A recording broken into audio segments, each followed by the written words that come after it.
শুভ সকাল সবাইকে। কেমন আছেন আপনারা সবাই? ঘুম ভেঙে গিয়েছে। সকাল সকাল বিছানা তো ছাড়তে ইচ্ছে করছে না। কিন্তু কি করার? সকালে তো অনেক কাজকর্ম আছে। সেগুলোর কথা চিন্তা করে হলেও এখন বিছানাটাকে ছাড়তেই হবে। তো বিছানায় বসে থাকলে তো আর চলবে না। একটু একটু করে কিন্তু কাজ আমার করে যেতে হবে। সকাল সকাল ঘুম থেকে উঠেই জানালা খুলে এখানে জানালায় বসতে আমার অনেক বেশি ভালো লাগে।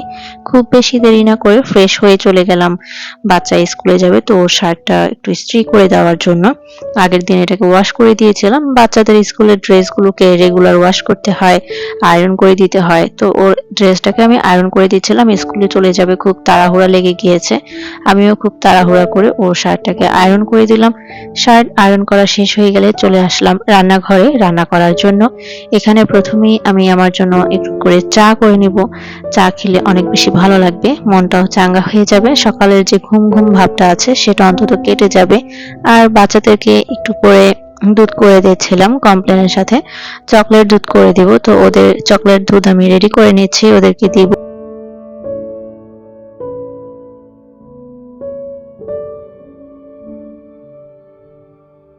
আমার বাচ্চারা এমনি এমনি দুধ খেতে খুব একটা পছন্দ করে না। যদি এখানে চকলেট পাউডার দিয়ে দুধটা দেওয়া যায় তাহলে খুবই পছন্দ করে। ওদেরকে দুধ দিতে দিতে আমার চাও হয়ে গিয়েছে। আর এদিকে রাজহাঁসটা মাশাআল্লাহ একা একাই গোসল করছে। সেই সুন্দর একটা ভিডিও ফুটেজ যদি আপনাদের সাথে শেয়ার না করি হয়তো আমার ভালোই লাগবে না। তাই আপনাদের সাথে ছোট্ট করে একটু শেয়ার করে দিলাম। আমার চা কিন্তু এখানে হয়ে গিয়েছে। চাটাকে আমি আমার মতো করে কাপে নিয়ে নিলাম। সুন্দর করে নিয়ে এখন এই চায়ের সাথে কি খাবো সেটা ভাবছিলাম। হুট করে ভাবলাম যে একদম মুচমুচে মুড়ি আছে, গতকাল আনা হয়েছিল। চায়ের সাথে মুড়ি দিয়ে খেতে তো আমার অনেক বেশি ভালো লাগে। যদিও খুব সিম্পল, তবু পেট ভর্তি করে খাওয়া যায়। সকালের খাওয়া শেষ করে সকালে যে কটা থালা বাসন হয়েছিল সেই থালা বাসন বলেন, চায়ের মগ বলেন, সবকিছু আমি ধুয়ে পরিষ্কার করে এখন এটাকে গুছিয়ে রেখে দিব।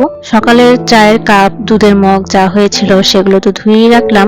আর সেই সাথে দুই চারটা যে থালা বাসন হয়েছিল ভাত টাত খাওয়ার পর সেগুলোকে আমি ওয়াশ করে নিলাম। এখন চলেন দুপুরে রান্না বান্নার জন্য কি প্রস্তুতি নিচ্ছি সেগুলো আপনাদের সাথে অল্প করে শেয়ার করি। দুপুরে আজকে আগে ভাত বসিয়ে দিব। ভাত চুলায় বসিয়ে দিয়ে পরে হাতের যে বাকি কাজগুলো আছে সেগুলোকে সেরে নিব। ভাতও হতে থাকবে আর ওইদিকে আমার হাতের কাজগুলো হতে থাকবে। প্রথমে আমি পাতিল ভর্তি করে পানি দিয়ে ফেলেছিলাম।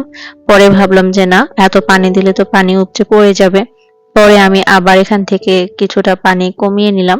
তারপরে আবার এখানে আমি চালগুলোকে দিয়ে দিলাম। আর প্রথমে আমি পানির মাপটা আসলে বুঝতে পারিনি, ভুলেই বা মনের ভুলেই হয়তো দিয়ে ফেলেছি, একদমই স্মরণ ছিল না। যাই হোক, এখন পারফেক্টলি দেওয়া হয়ে গিয়েছে। ঢাকনা দিয়ে চুলায় বসিয়ে দিলাম, এটা হতে থাক। আর এইদিকে একদম তাজা কিছু কাঁচামরিচ বাজার থেকে নিয়ে এসেছে, সেগুলোর বোটা ছাড়িয়ে নিয়েছি। আর কাঁচামরিচ বেশি দিন ভালো রাখতে চাইলে এইভাবে একটা বক্সে আপনারা যদি টিস্যু দিয়ে রেখে দেন বোটা ছাড়িয়ে, তাহলে অনেকদিন ভালো থাকে। তবে মাঝে মাঝে দুই একটা কাঁচামরিচ যদি দেখেন যে নষ্ট হয়ে গিয়েছে বা নরম হয়ে গিয়েছে, সেগুলোকে একটু বেছে বেছে ফেলে দিতে হবে। কিন্তু এভাবে রাখলে সত্যি কথা অনেক বেশি ভালো থাকে। আপনারা ট্রাই করে দেখতে পারেন। দুপুরে যেহেতু ভাত বসিয়ে দিয়েছি, ওটা এখনো হচ্ছে। আর এই ফাঁকে আমি কাঁচামরিচগুলোকে গুছিয়ে রাখলাম। আর হাতে টুকটাক যা কাজ ছিল, রান্না করব তো রান্নার জন্য যা কাটাকুটি করার ছিল সেগুলোকেও করে নিয়েছি। আর এখানে মাংস নিয়েছিলাম আজকে দুপুরে রান্না করার জন্য। তো মাংসটাকে সুন্দর করে ধুয়ে নিলাম, ধুয়ে পানি ঝরা দিয়ে রাখবো। এই ফাঁকে আমার হাতের আরো কিছু কাজ আছে, সেই কাজগুলোকে আমি শেষ করে নিয়েছিলাম। আজকে আদা রসুন আনা হয়েছে, তো এই আদা রসুন গুলোকে সুন্দর মতো কেটে ধুয়ে আমি পানি ঝরা দিয়ে রাখছি, যে কিছুক্ষণ পরে হয়তো ব্লেন্ড করে ফেলবো। আর দেশি রসুন, যেহেতু দেশি রসুন কিছুটা সময় যদি ভিজিয়ে রাখা হয় তাহলে খোসা খুব তাড়াতাড়ি ছাড়ানো যায়, এই কারণে আমি অনেকটা সময় ভিজিয়ে রাখবো। আর আদাগুলোকে আমি কেটে নিয়েছি, কেটে ধুয়ে এখন এটাকে পানি ঝরা দিয়ে রেখে দিব।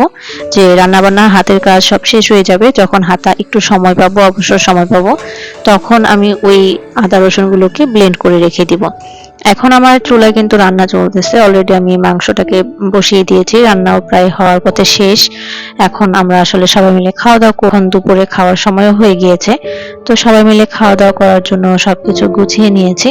আর মাংসটাও একদম গরম গরম সার্ভ করব সবার সামনে, সেজন্য আমি বাটিতে বেড়ে নিলাম, আপনাদেরকেও দেখিয়ে দিলাম। আসলে দেখতে যেমন লোভনীয় হয়েছে, খেতেও মাশাআল্লাহ অনেক বেশি মজা হয়েছিল।